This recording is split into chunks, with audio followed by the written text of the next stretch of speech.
Hello and happy, beautiful day to you. All of the time people will see me guide others to use their own mind to get radical healing results, even under medical equipment. And a question that I've been asked is this: what are the top 5 things that I wish that I knew when I began my own healing journey? And I would say number 1 is this, is that we can get fast results. If you stop and think about it for a moment, research has shown that people with multiple personality disorder can have different illnesses when they're in different personalities. They can have high blood pressure in one personality, but not in another, or back pain or neck pain or allergies or asthma or all kinds of things in different personalities. There was even a case that, as I was injured and researching medical journals, there was even a case that I found of a woman who was blind in some personalities, but not in others, and medically blind. And so when I started looking at that awareness, or even the fact that somebody can take a placebo, a fake pill, and get some type of results immediately, and I started thinking to myself, you know what? I've been meditating for years and I hadn't been getting the results. Sure, I could get my pain down at times, but my body wasn't healing. And when I started seeing things like that, or even somebody could, have panic and anxiety and have a panic attack. So I started seeing evidence that the mind-body connection could actually impact, like the mind could impact the body very rapidly.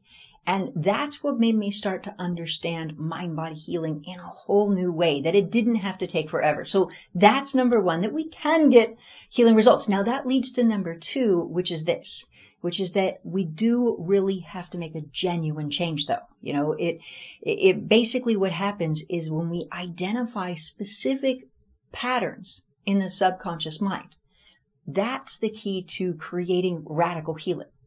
And so when we identify what those are, we have to really create a shift. Now, if we think about it very simply, if we imagine somebody who unfortunately has panic attacks, if they want them to go away and they shift their mindset for a moment, well, that will improve the situation for a moment, but it can come back.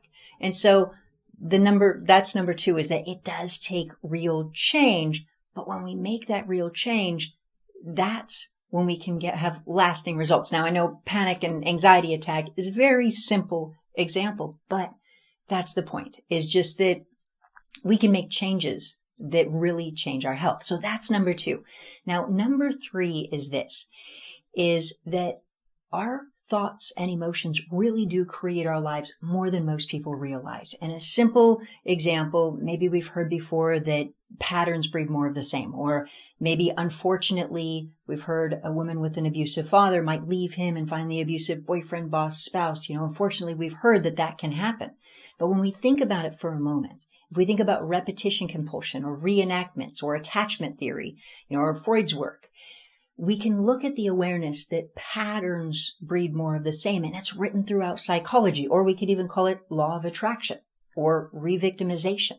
A point being is this happens more than most people realize, and I wish I knew when I first started just how much that happens. I see people all of the time who then create healing, change their mindset at a deep level to heal their body, and the beautiful thing is though, is it transforms their life as well. And so that's what's beautiful. But that was number 3 of what I wish that I knew when I first started. Now, number 4 is the awareness of light energy. When I started working on healing myself, I thought light energy was just a woo-woo concept. However, the man who really medically discovered it was in the 1920s, and his name is Alexander Gerswitch. And what is profound is this, is that he was nominated for the Nobel Prize 11 times and actually won a similar type of Nobel Prize in Russia. And so it's profound when you stop and think about it. And by the way, further research has continued since then. And there's something called the NASA agreement, where there's a database that is maintained by the Smithsonian and Harvard that even has current studies of energy of the body in this database. And what's also profound is that research has shown that different illnesses emit different energy. Like cancerous cells emit different light energy than non-cancerous cells, or type 1 diabetes or type 2 diabetes emits different energy and light energy than people who don't have type 2 diabetes. And so what's fascinating is you can see that this light energy is also connected to different illnesses. So that was profound. And I wish that I knew that starting out my journey. And the last thing is ultimately that subtle emotions are key for creating a radical change. And a simple way to think about this is when I was working on my healing, I thought, well, for an emotion to affect my health, it must be huge. And I thought, well, I don't feel like I felt really stressed because I was injured. I mean, I was wheelchair, walker, cane. I was an absolute mess. And when doctors said that they couldn't heal me, it radically changed my life. I mean, I went from doing network engineering and operations to, on a good day, I could get around with my wheelchair or walker or cane. And on a bad day, I didn't make it out of bed. And that was my life for 6.5, almost 7 years. I was a mess. And so my whole life changed. And I thought I was happy before I was injured. But what I didn't realize was that subtle emotions matter. And this is what I mean, is that when I started looking at mind-body healing, which, by the way, I have to say, if somebody had told me that I could heal myself with my mind when I first started, I probably would have taken offense to it or thought that they were crazy, that they didn't realize how bad my situation was. I had a car accident and a fall. And so I probably would have taken offense. However, when nothing else was working, and then I started seeing people with multiple personality disorder could even have incurable illnesses in one personality, but not in another. I thought, wait a second, what is going on with the mind? Everything kept pointing to the mind for healing. And not only that, but, the body's constantly healing and repairing and replacing cells. And I thought, well, how if the body's constantly healing and science even estimates we have a whole new skeleton every 10 years or so, well, then why isn't the rest of my body healing? And how is it possible for somebody to have an illness for 10, 20, 30, 40, 50 years if the body is constantly repairing and replacing cells? And so there were just so many things. But anyway, so point being is that when I started looking at all of this, I thought, well, it can't be emotions. I mean, that's too simple. But I started thinking about emotions and looking at it in a different way, saying, well, wait a second. We know that somebody can be scared to death. They can be so scared their heart stops. Or that somebody, unfortunately, can die of a broken heart. Or even if somebody's embarrassed, their face turns red. We all know that. Emojis know that. So I started seeing different ways that emotions could affect the physical body, and that was profound. Now, something else that was profound was this, is that we can see that stress affects the physical body. We can see that. We all know that. But if we look at it objectively, we can also see that there are people who are very stressed, who have PTSD, who aren't sick. And I thought, well, wait a second. How does that happen? And we can see people who seem less stressed, who are very sick. And what I began to realize is that it takes a certain combination of emotions. Like that was the key.